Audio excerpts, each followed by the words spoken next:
Olá, estamos aqui começando mais um IBNcast da Igreja Batista das Nações. A graça e a paz para cada um de vocês, e com certeza será um tempo muito gostoso, né? Um tempo muito abençoado, onde nós vamos aprender muito mais da palavra de Deus para termos aí uma vida vitoriosa em nome de Jesus. Roda a vinheta.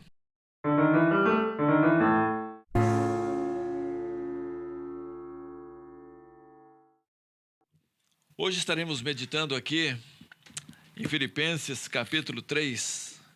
Vamos trabalhar aqui do versículo 1 até o versículo 21.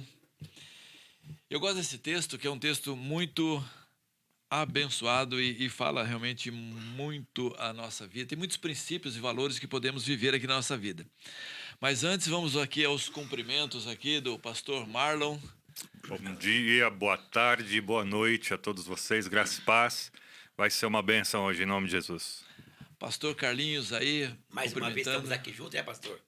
Louvamos a Deus por mais essa oportunidade de podermos falar da palavra do Senhor. E o pastor José Carlos. Bom dia a todos. Amém. José Carlos foi bem direto. Bom dia, né? Sim, Glória a Deus. Amém. Irmãos, aqui logo no começo aqui do texto, eu acho uma coisa bem interessante para a gente conversar, quando o apóstolo Paulo, ele fala assim, ó: quanto ao mais, irmãos meus, regozijai-vos no Senhor. Tem muitas coisas que nos trazem alegrias, né? E tem muitas coisas também que nos trazem tristezas, né? E Paulo está dizendo assim, olha, independente de situações externas que nos trazem alegria, né? Nós temos que pensar que a nossa alegria vem do Senhor e devemos nos regozijar nele. E eu quero assim pedir para que vocês estejam assim conversando aqui, né, batendo um papo aqui a respeito disso aqui. É uma interessante, né, pastor, que essa alegria no Senhor não é uma alegria passageira, né? Não depende da circunstância, depende no Senhor. Então a nossa alegria está nele, né? Isso é muito bom, vô. É uma segurança para nós, né? Com certeza. E a alegria, eu lembro uma vez que foi muito desafiado quando uma vez estava pregando ou preparando, eu não lembro, sobre os frutos, né? Uhum. E um dos frutos é a alegria. E naquela semana eu não estava legal, estava meio bravo, tava com um problema, alguma coisa. E eu fiquei indignado, falei, poxa, se eu tenho o Espírito e o fruto da alegria está em mim... Eu não sei se no original é a mesma alegria que ele está falando aqui, mas esse alegre-se é no Senhor. Sim. É justamente... E isso eu comecei a falar, Senhor, eu tenho que me alegrar no Senhor. É essa alegria que vem do Senhor, não que dependa de situações. Eu falei, eu não aceito, eu preciso ser mais alegre. E eu acho legal isso, alegre-se no Senhor, porque problema você vai ter, cara. Com certeza, com certeza. sim.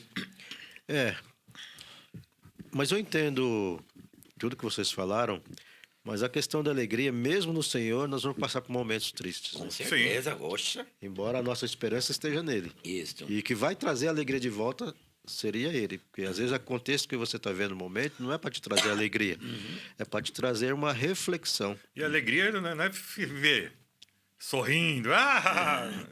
Talvez não seja esse tipo de Sim, alegria também, sim. só, né? Verdade.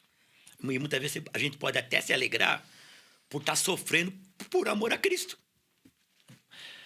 Também. Mas possível. É que o Paulo está dizendo aqui. uma pergunta que fica assim, né? O que é regozijai-vos no Senhor? Por que regozijai-vos no Senhor? É uma pergunta que fica, né? O que e o porquê, né?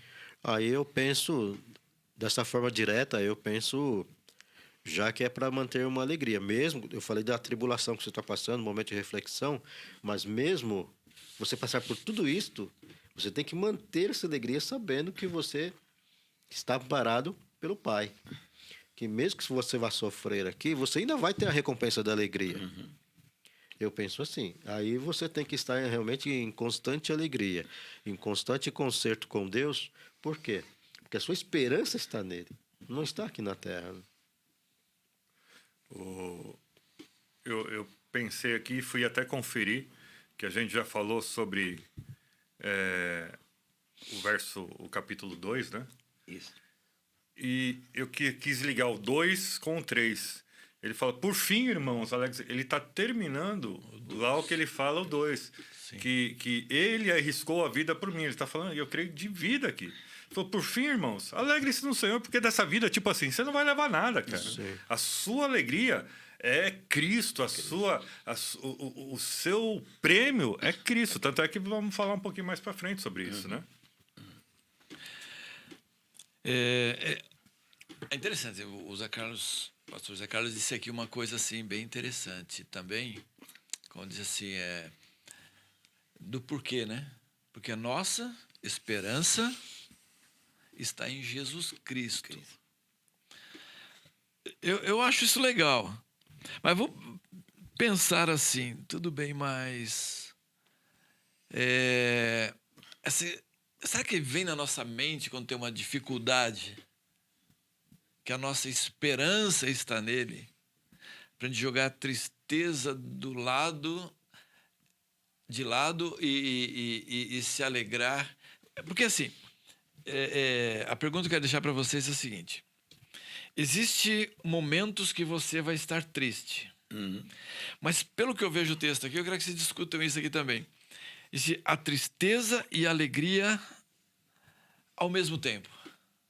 Tristeza por estar passando uma situação difícil, mas ao mesmo tempo uma alegria por uma esperança futura em Cristo. Essa tristeza não vem a ser o fato de nós sentir tristeza, não é por causa da nossa natureza humana, de nós sentir isso mesmo. Sim, mas eu acho possível ter tristeza e alegria andando juntos. Porque volta no que eu disse, né? Você vai passar esse tempo triste, esse momento triste, mas ao mesmo tempo, acho que simultaneamente, sua mente é simultânea, né? Você vai estar com a esperança em Cristo. Estou triste, mas devo me alegrar que minha esperança é Cristo. Eu sei que aqui eu não vou conseguir resolver essa questão, talvez nem consiga mesmo, ou consiga, mas independente de resolver a questão da situação que está trazendo tristeza, você tem a certeza, a convicção que é Cristo que te importa, que você vai ter essa felicidade, independente do que você vive agora. É como o pastor Marco Bom, colocou minha opinião, aqui. né? O pastor Marco colocou aqui que a alegria é fruto do Espírito. Eu posso estar triste na minha natureza humana, pelas circunstâncias, mas eu tenho alegria no meu espírito, que é o Espírito Santo que produz isso. Daí a esperança. Com certeza. A esperança É que é muito mais fácil falar do que fazer, né? Não é verdade? Eu sempre digo Na que prática, outra coisa. Na prática, mas é mais dá pra entender complicado. isso, Mas é isso, porque Jesus ficou triste. Com A Bíblia certeza. diz. A gente vai ficar chateado, a gente vai ficar Vai. decepcionado, a gente vai ficar decepcionado com a gente mesmo.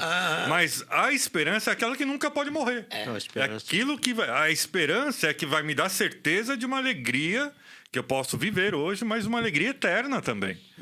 Porque que vem no teu espírito, né? dificuldade a gente vai ter, querido. Vai ficar abatido muitas vezes, às vezes vai ficar nervoso, vai ficar. Sim. Mas essa esperança e essa alegria é aquela luta contra carne e espírito, né? Isso, é. A batalha diária que nós temos.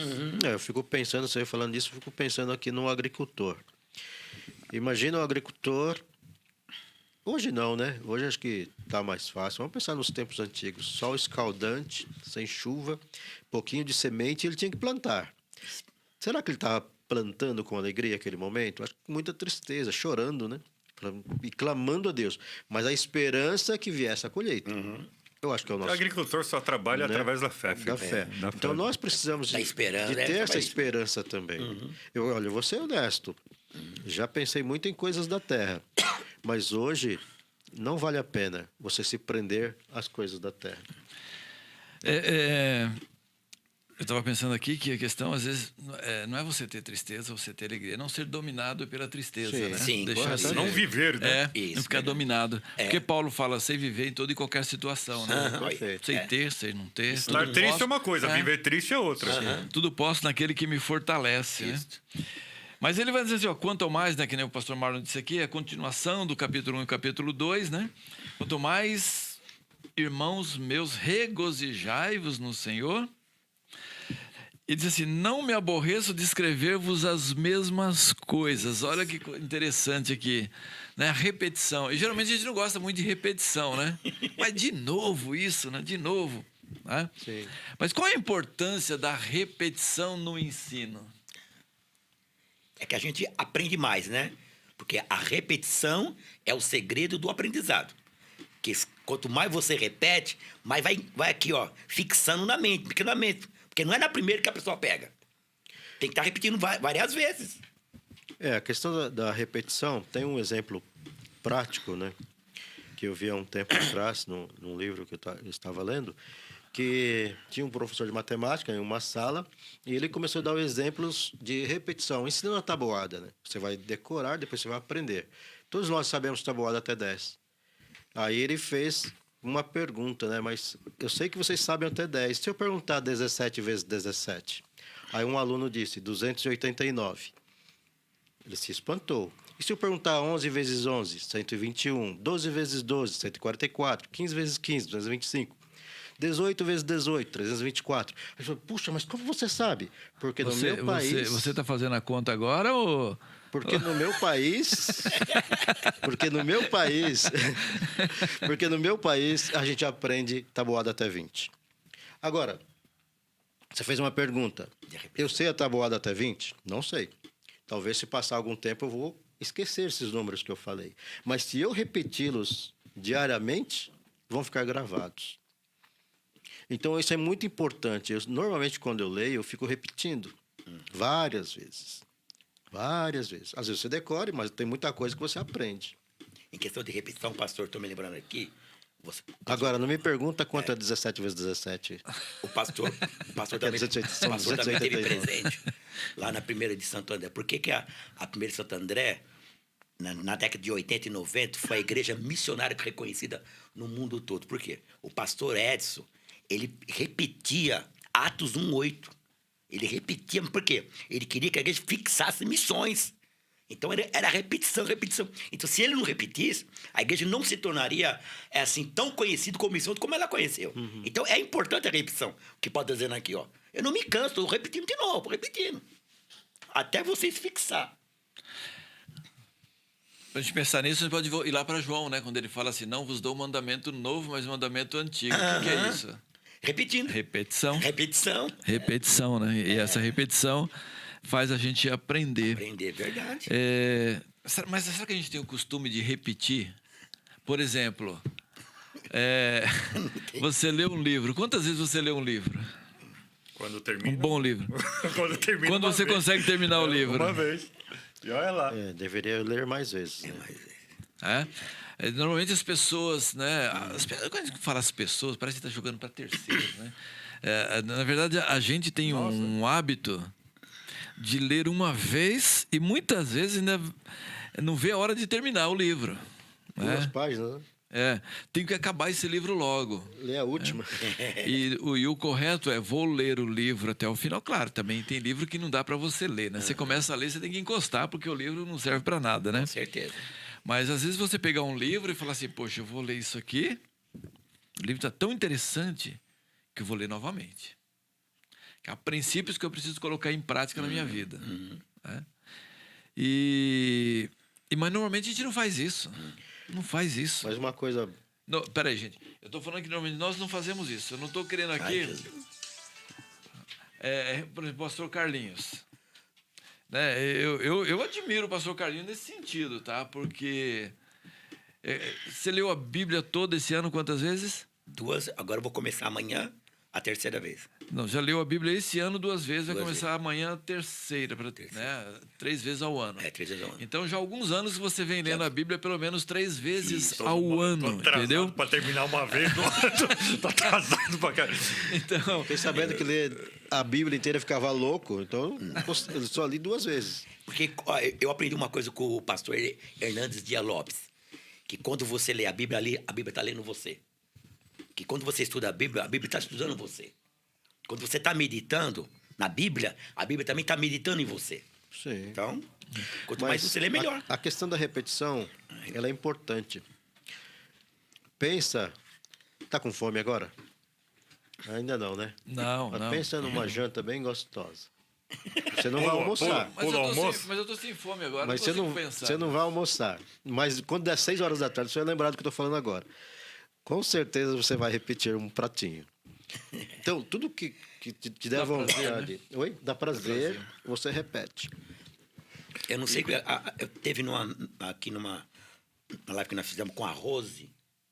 Roseli. A Roseli, ela estava falando sobre depressão. Ela falou que a leitura da Bíblia, estou tentando lembrar aqui o que ela falou, que é muito importante, vocês lembram? Ela comentou alguma coisa sobre a importância de você ler a Bíblia, que faz bem, não sei se é para a mente. Não, é de orar. É oração. De orar ou O ler? importante é da oração. Da oração? Ah, tá, então desculpa então. Mais do que a repetição, a Bíblia é uma repetição dos ensinos de Deus para nós. Sim, verdade. E quanto que a gente põe em prática? Mesmo repetindo, né? Tudo aquilo que a gente... Porque eu não lembro qual curso que a gente fez aqui, falou de criar hábitos. Eram 40 vezes, né? Você tem que repetir para se criar um hábito. Era isso que a gente aprendeu na época, né? Tudo que você repete por 40 vezes, eu ouvi isso, né? Também não sei se é científico ou não, né? Você vai caminhar. Se você caminhar 40 dias seguidos, você já começa a criar realmente um hábito, né? Se você quebrar no meio, você já perde esse hábito. Olha, esse hábito que eu peguei, que eu tenho hoje, pastor, eu comecei aliás, fixou em mim esse hábito mais ou menos uns 4 meses. 4 meses eu fui fazendo, né? Aí eu fui pegando esse hábito e hoje eu não consigo ficar sem esse hábito. Eu não consigo. Me faz falta. Quantos capítulos você lê por dia? Dependendo do livro, é 12, 13 capítulos por dia. Eu gasto, na média, aí, vamos gastar, eu gasto o tempo aí 1h30 ou 2 horas, dependendo do capítulo. Eu gasto. E aqui interessante que ele, aqui dentro desse versículo mesmo, ele fala assim, ó, não me aborreço de escrever-vos as mesmas coisas. Aí também vem um princípio pra gente aqui, né? Porque ele falou, não me aborreço de escrever a mesma coisa. Eu preciso escrever de novo. Também não é fácil ficar escrevendo a mesma coisa. Porque ele fala, porque você... Eu sou, sabe, muito ansioso, né? Vocês já perceberam isso quando eu estava fazendo as lives lá.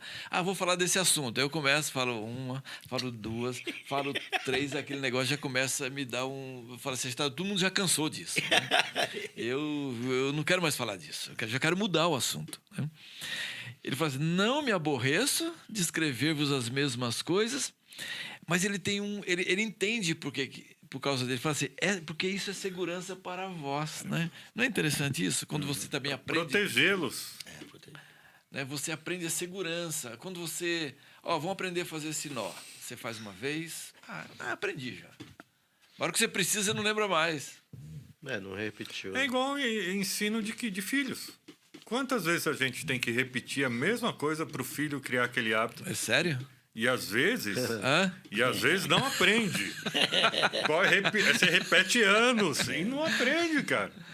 Você entendeu? Entendo. E é pra quê? Pra proteger o filho. Exato. Mas é porque eles não querem ouvir. Mas o que Paulo está dizendo aí, no final do versículo 1 que o pastor leu, isso é verdade mesmo. Que quando você repete e você aprende, isso te dá segurança para você fazer. E a prática ajuda, né? Com certeza. Porque a prática vai firmar o aprendizado. E que nem você colocou, a segurança, ela vai te proteger você. Vai proteger. Vai te proteger você. Você falou do filho que a gente ensina e ele fica... Às vezes não faz igual você. Como nós, na nossa... nós também somos filhos, né? Fiquei imaginando Paulo ensinando Timóteo. Qual que sofreu mais, né? Timóteo, provavelmente, porque Paulo era rígido, né? Ele só tinha 16 anos, então... Mas foi um belo aprendizado, né? Mas é difícil também para você se você estiver ensinando alguém que não quer aprender. Quando a pessoa não quer aprender, é muito mais difícil, né? Por isso, quando a gente fala de discipulado, uma das características para ser um discípulo é ser ensinável. Isso. Se a pessoa não é ensinável, não dá, porque vai te complicar, né? Vai te atrapalhar. Mas essa coisa aqui de repetir e você ouvir mais vezes é muito importante.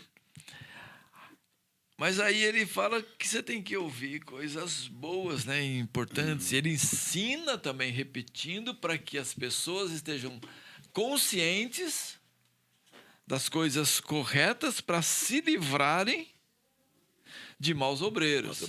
Né? Que era o versículo 2, ele já começa a falar alguma coisa a respeito disso, né? No versículo 2, aqui em diante, ele fala disso. toma cuidado com os ensinos errados.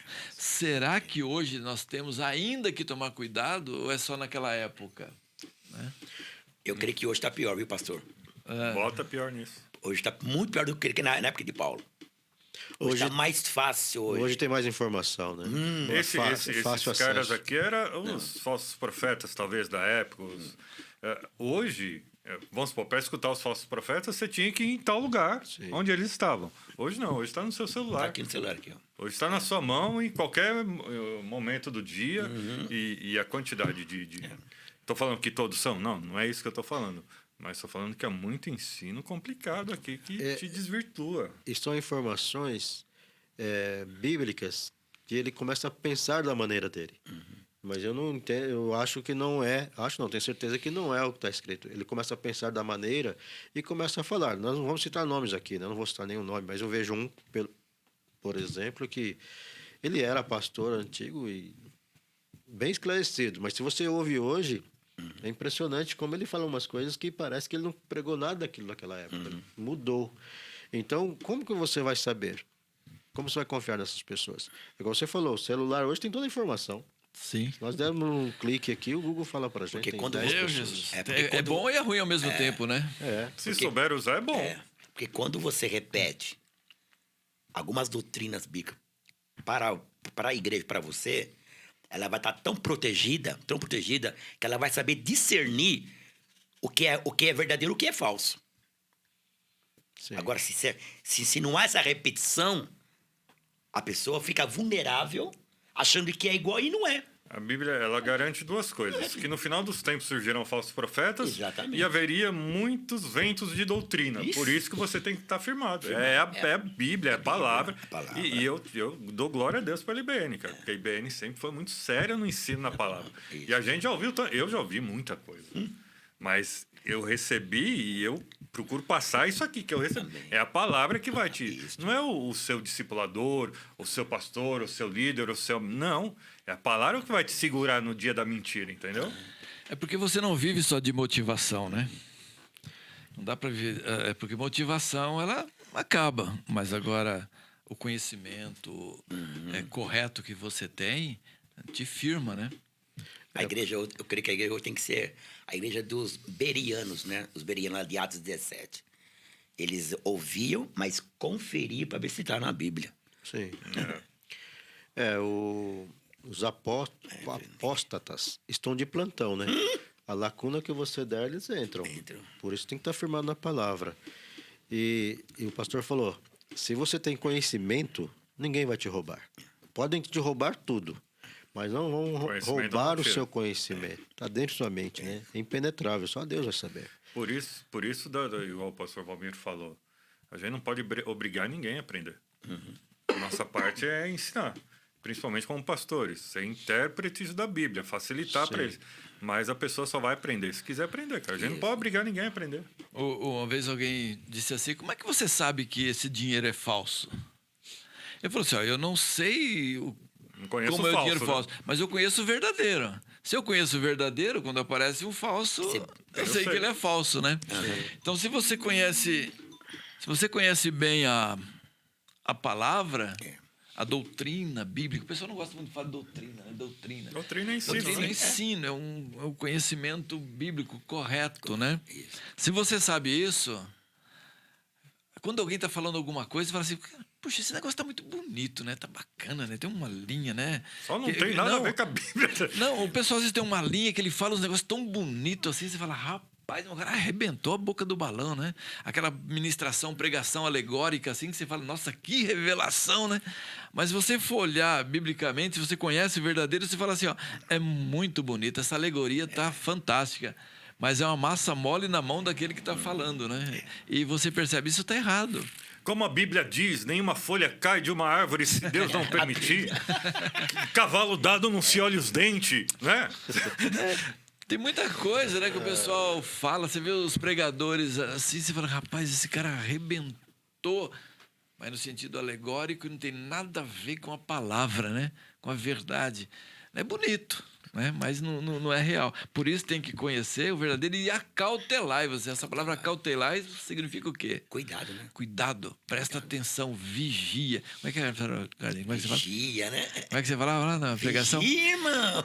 Vigia.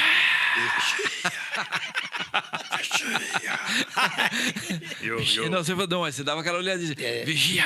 Interessante que esses caras que falam no verso 2 aí, ele termina falando da circuncisão, da religiosidade. Então, quer dizer, aqueles que parecem ser verdadeiros, mas não são. Eles usam a aparência para entrar com mentiras, com falsidades, porque a religiosidade é aquilo que parece ser, mas não é. Denorex, né? Parece Denorex, que não é isso aí. Não é. Parece, mas não é. E hoje em dia tá cheio, viu? Será? Ah, será? Meu Deus do céu. Tem um versículo aqui né, que é importante a gente falar aqui, que é você abrir mão das glórias do passado. Eu acho que o versículo... Não é o 7, pastor? 7? É o 7. 7, né? Certo. É o 7. Porque depois aqui, desse versículo 2, ele vai... Verso 2, verso 3... É o 7, pastor. Não, sim. Ele vai falando aqui, olha, eu vou falar de mim um pouco aqui, né? Já que vocês querem se achar alguma coisa, eu poderia me achar muito mais, né? Que, ó, Eu era top, ele fala, eu era isso. Circuncidado ao 8º dia, da linhagem de Israel, da tribo de Benjamim, hebreu de hebreus, segundo a lei fariseu, segundo o zelo, perseguidor da igreja, segundo a justiça que há na lei, irrepreensível, né? Não vamos entrar aqui nesses detalhes aqui, mas ele vem no 7, então assim, ó, mas o que para mim era lucro, considerei-o perda por causa de Cristo. Tem uma causa aqui, né? Tem uma causa, Cristo é muito maior, né? Será que a gente também não tem que, às vezes, abrir mão de algumas coisas do passado? Com certeza, pastor. Eu acho que até do presente, pastor. Eu complemento até do futuro. Até do futuro. Porque essas coisas que ele reputava lucro, ele fala as coisas que eram valiosas para mim. Para ele era valioso cumprir toda a lei, porque ele era o cara. Mas hoje, às vezes eu falo assim, eu já falei, não sei onde eu falei, sei que eu falei. Deixar as coisas ilícitas por Cristo não é mais que a obrigação. Sim. Mas deixar as coisas lícitas por Cristo é uma outra história, as coisas presentes. E tem muita coisa que nos atrapalha da causa de Cristo hoje. E outra, né? Você vê que antes dele se converter, ele ter um encontro com Cristo, ele era muito respeitado. As pessoas tinham um respeito, um temor por ele, assim, que era grande. Era grande demais. Tanto é que ele ganhou a carta do cavalo. Me dá uma carta aí que eu quero. Tá bom, tô aqui. Para ir Damasco lá. Mas você vê que depois que ele teve um encontro com Jesus, o que o pastor acabou de ler o versículo 7, ele abriu mão desses valores, né? Valores que para ele era importante, mas ele abriu mão por causa de Cristo. Eu creio, sim, que hoje cada um de nós, e até mesmo aqueles que estão nos assistindo, tem coisas que precisa abrir mão por amor a Cristo. Acho que Cristo tem que... Acho que não, tenho certeza. Cristo tem que estar acima de tudo. Tem muita coisa que a pessoa ela tem como uma glória para a vida dele, né? Então ele não quer abrir mão daquilo, né? Ele se acha de certa maneira superior a outras pessoas, porque, sei lá, o cara tem 5 faculdades, 3 faculdades, ele se acha superior. E Paulo aqui era um cara que estava acima da média, né? Ele estava acima da média, mas ele fala assim, olha, isso para mim eu tô deixando de lado por causa de Cristo, né?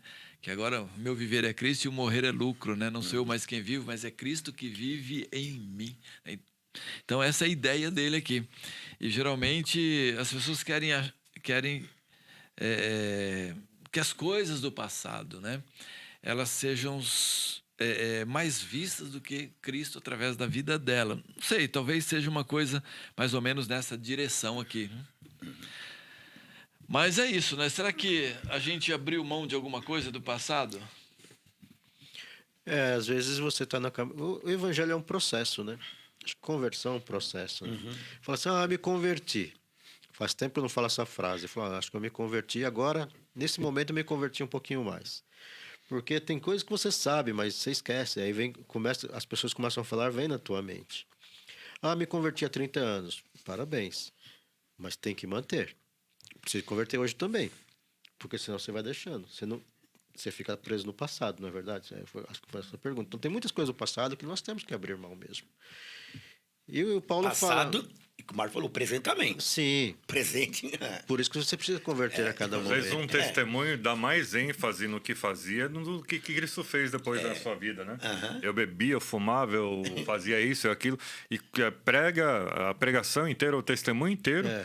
E eu conheci Jesus e foi uma benção, irmão. Mas Acabou. não está vivendo, talvez, né? Então, Por isso que a gente tem que se converter cada dia, né? Cada momento. Para estar dentro da presença de Deus. Porque senão... Paulo mesmo disse, não que eu já tenha alcançado, tipo, não que eu já tenha chegado na maturidade que eu acho que eu devo chegar. Mas uma coisa eu faço, eu vou continuar, eu prossigo. E aí ele vem aqui falar da esperança no futuro, né? Verso 8. E na verdade tenho também por perda todas as coisas pela excelência do conhecimento de Cristo Jesus, meu Senhor, por quem sofri a perda de todas estas coisas. E as considero como refúgio. Aqui dá pra falar muita coisa, mas não vamos ficar presos muito aqui, não, senão a gente fica até amanhã, né?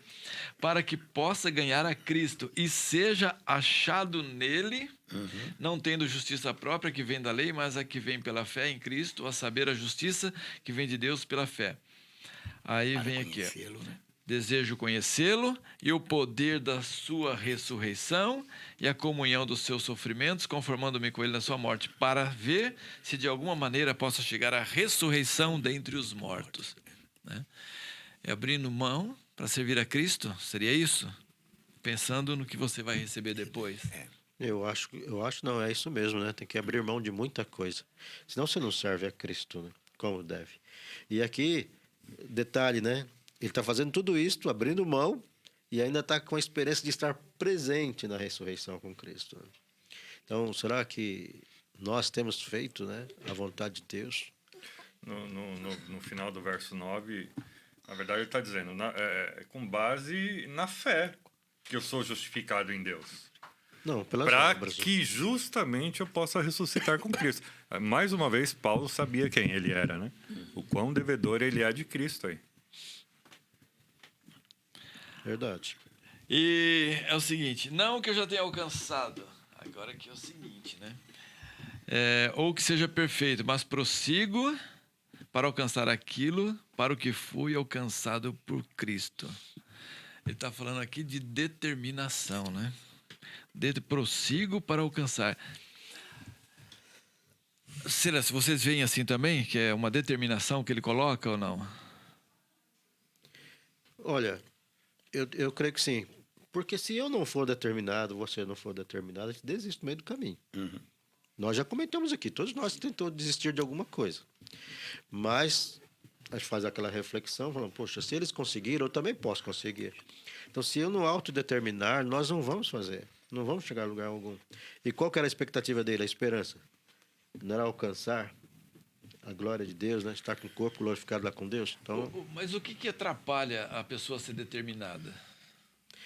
olha, nos tempos de hoje há tantas coisas. Não é falta de propósito? Não, eu acho que são frustrações. Sim, ok, concordo também com você, não discordo. Mas eu creio que se você não tem um propósito, se você não tem um alvo, foco, você jamais vai ser... No verso 14 ele fala, prossigo para o alvo. Né? Então vem a determinação e vem o propósito, né?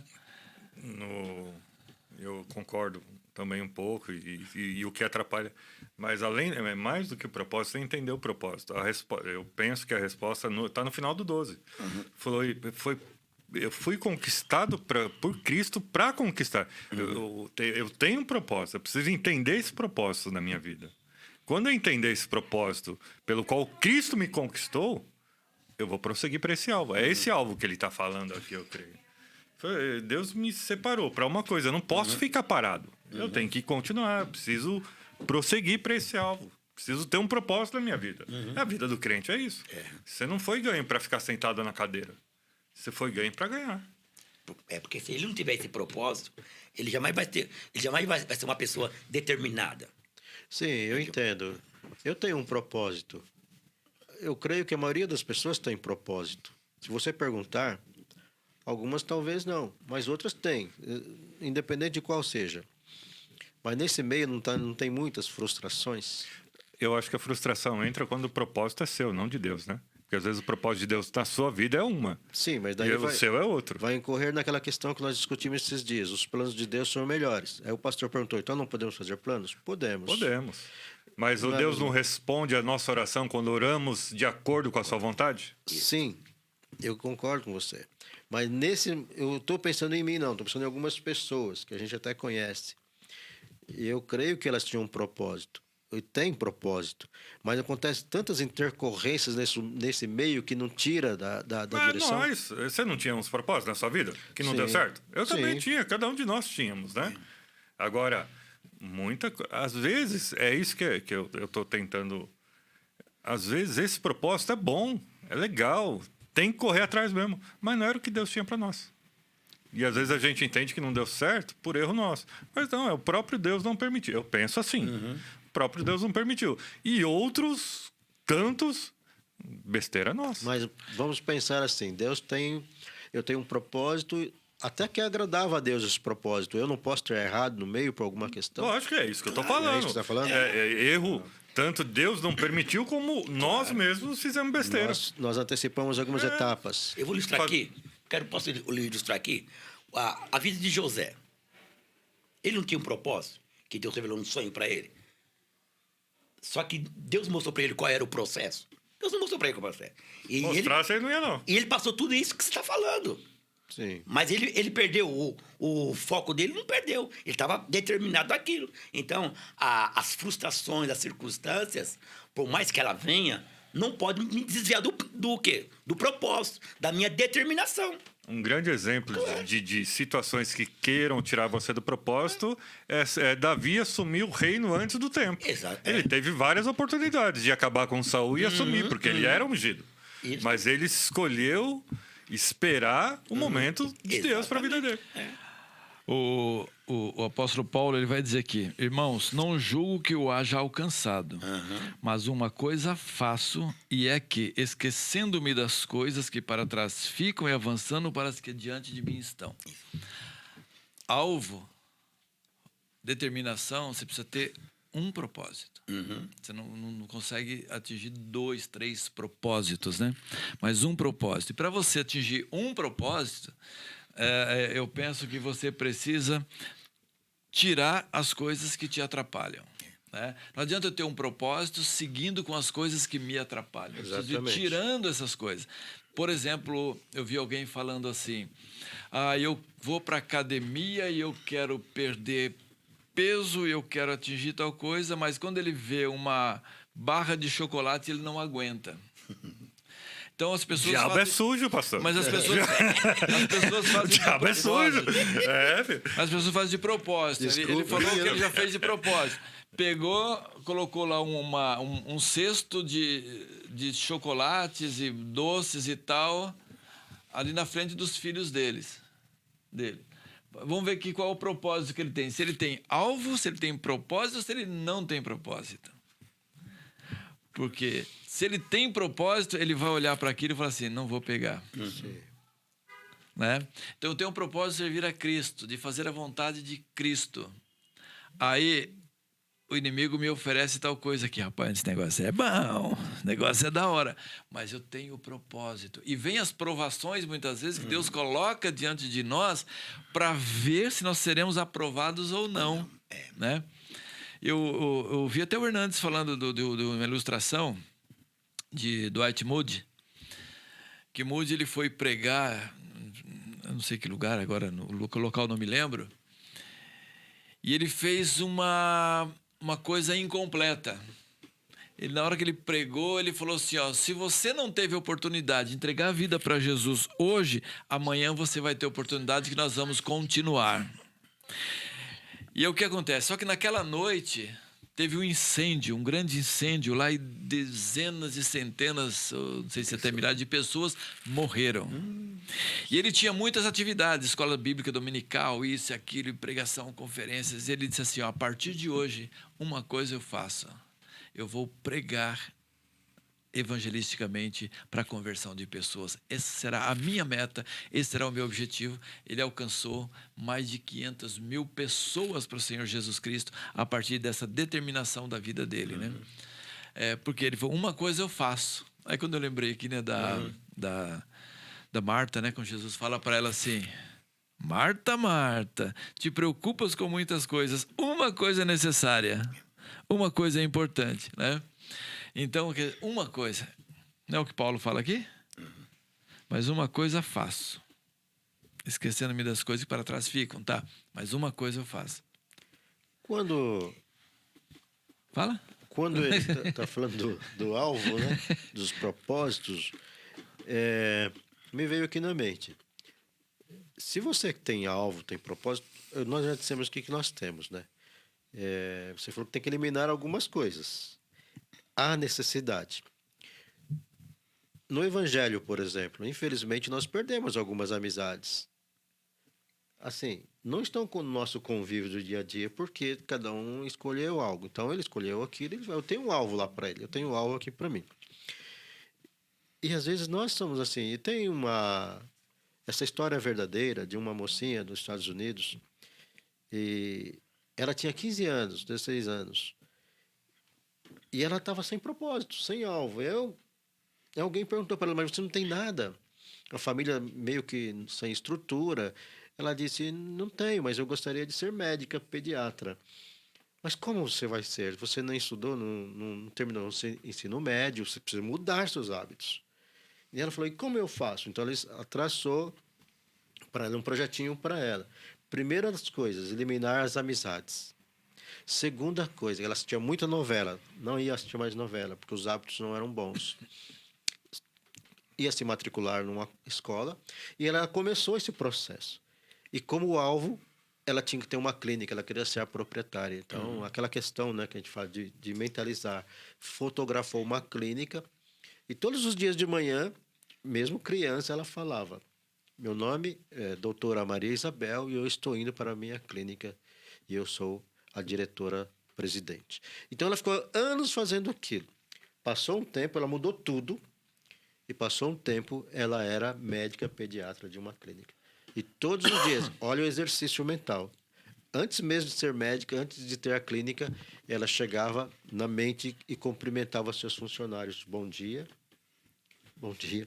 Quer dizer, ela estava criando imaginário. Então, o alvo que Paulo fala, lógico, estou fazendo uma comparação aqui, mas para eu atingir o alvo, ter a condição, ter o propósito, a esperança de estar com Cristo, eu preciso abrir mão de muitas coisas que você falou. Exatamente. É o que o autor aqui aos Hebreus, quando o pastor estava falando, me veio aqui à mente aqui, Hebreus 12, que Paulo fala que, eu achei muito interessante uma palavra aqui, eu tenho que prosseguir, que muitas vezes muitas pessoas têm alvo, elas caminham, mas elas não prosseguem, ela acaba parando no meio do caminho.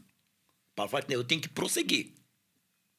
Agora, até onde? Eu tenho que prosseguir até quando Jesus me mandar. Eu tenho que prosseguir. Até a morte, né? E o autor aqui aos Hebreus, ele dá aqui um conselho para nós aqui. Portanto, nós também, pois que estamos rodeados de tão grande nuvem de testemunha, deixamos todo embaraço e o pecado que tão de perto nos rodeia e corramos com perseverança a carreira que nos está proposta. Então, nós estamos numa carreira. Nós estamos numa caminhada. Prosseguir é uma carreira. Então, o que nós precisamos? Eliminar pecados que nos atrapalham para prosseguir para o alvo.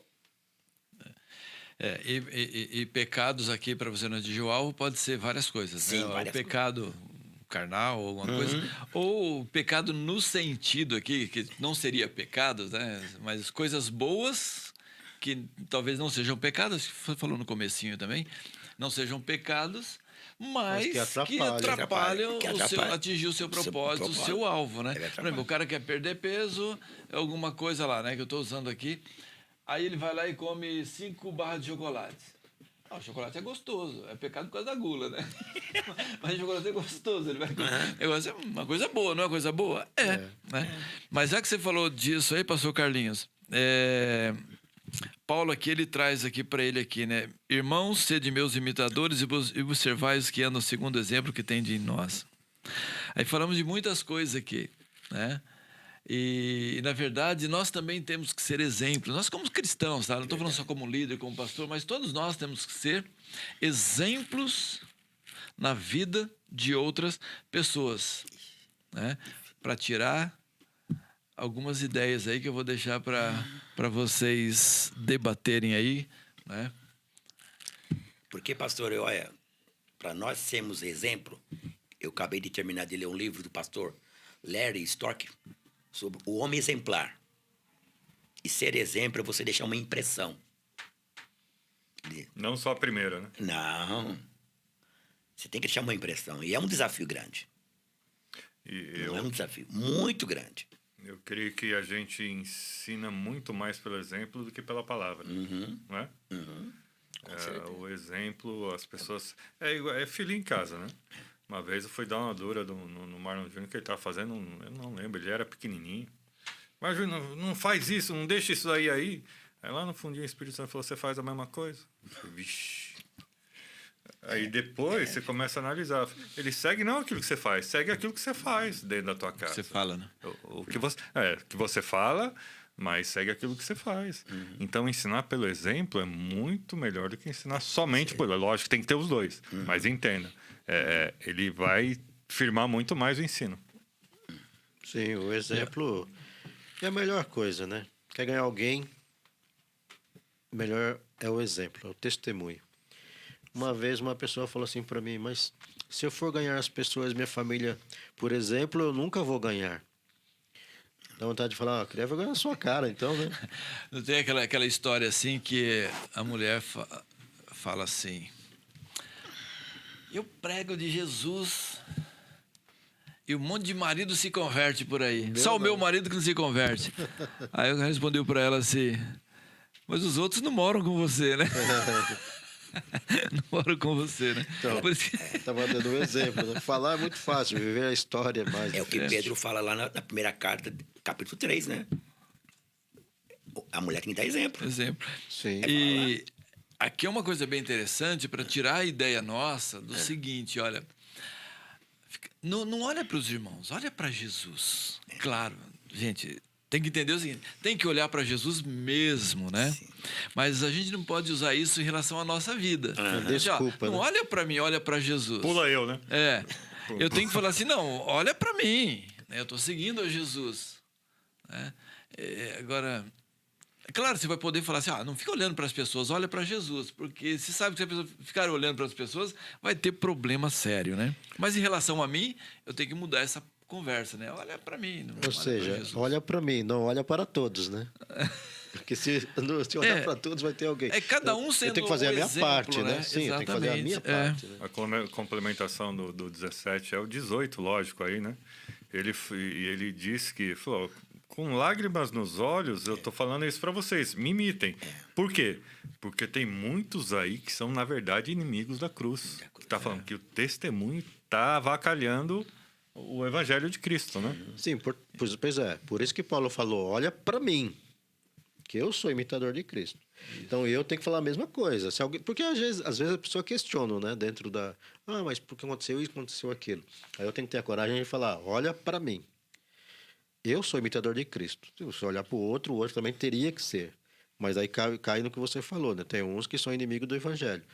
Então, meus amigos, nós temos que dar o exemplo mesmo. Mas Tem que não está melhorar. falando de perfeição aqui, né? Não, mas está falando... Ele está falando de um caminhar constante de maturidade, né? Porque De aqui crescimento e maturidade. vai ser Não tem, difícil, cara, mas não você tem. tem que aproximar ao máximo. É aquilo lá, prosseguindo, é caminhar constante de maturidade. Aí é Filipenses 1,6, né? Aquele que começou a boa obra, ele vai terminar. completar. Nós estamos Se em você for construção. falar de perfeição, você pode ser legalista. Né? Nós Porque estamos eu em sei que eu não construção. sou perfeito, mas eu procuro fazer o melhor dentro do evangelho. Eu sei que eu tenho falhas e tem que ser corrigido. Paulo era convertido, cheio do Espírito Santo e apaixonado por Deus, né? Então, E falava o que era o pior Cristo, dos né? pecadores, né? Pior dos No final ele falou assim, gente, o negócio é estreito aqui, né? O que eu quero fazer não faço, e o que eu não quero, isso Tanto faço. é que ele- Mas ele mostrava uma realidade. Falava assim, eu falho também, eu erro também. Mas olha para mim, eu procuro imitar Cristo, né? Eu procuro viver uma vida cristã. Eu acho que a gente tem que procurar isso, né? É o Porque caminhar. perfeição, na verdade, é só no dia de Cristo Jesus e não tem jeito, né? Mas eu tenho que dar um exemplo. Errei. Você me perdoa? Uma coisa importante também que eu vejo, pastor, para nós também ser exemplo também, é ter pessoas confiáveis que nos ajudam também a melhorar. Isso. Porque é bom você ter... Muitas vezes você faz uma coisa... Eu estou fazendo alguma coisa que eu não estou vendo, não estou enxergando. Mas se você tem pessoas de confiança... Ô, pastor Carlos Mical, acho que isso aqui não está legal, isso aqui não está bom. Isso vai te ajudando, você vai melhorando. Sabe Então, uma eu vejo coisa a que importância deles. eu aprendi né, no caminhar dia a dia? Desconfie daquele que só ouve Jesus, que não ouve pessoas, que não ouve conselhos. Não, só Deus fala Não, tá comigo. errado. Desconfie disso, Você querido. tem que ouvir pessoas. São pessoas que se colocam numa posição, né, de pedestal, né? Eu conheci uma pessoa, acho que o pastor Carlinhos também conheceu, né, não vou citar nome aqui, lá do passado. Nem pra E gente ela- orar especificamente Não, por ele. não precisa orar, não. Tô brincando. A pessoa tinha mania de falar assim, não, eu jejuo 3 vezes por semana, acho que é 3 ou 2, não lembro se era 2 ou 3 vezes por semana. Eu jejuo. Ela orava bastante mesmo, essa pessoa e tal. Você lembra quem é? Lembro. Lembra, pastor? Quem é? Não entendi. Esquece. Começa com Curiosidade é Paulo. pecado, Eu irmão. jejuo tantas vezes por semana e tal, aquela coisa toda. Não tinha nem o Tudo Pedro bem, do lado dele. sabe? Mas passa um ar que ninguém quer imitar, entendeu? Ninguém quer seguir aquela pessoa, porque a vida também não ajudava muito a seguir a pessoa, né? Mas a gente assim está encerrando. Vamos seguir aqui para o nosso pontapé. Pontapé inicial já Pontapé não. foi, né? Agora O apito final. apito final. O apito final.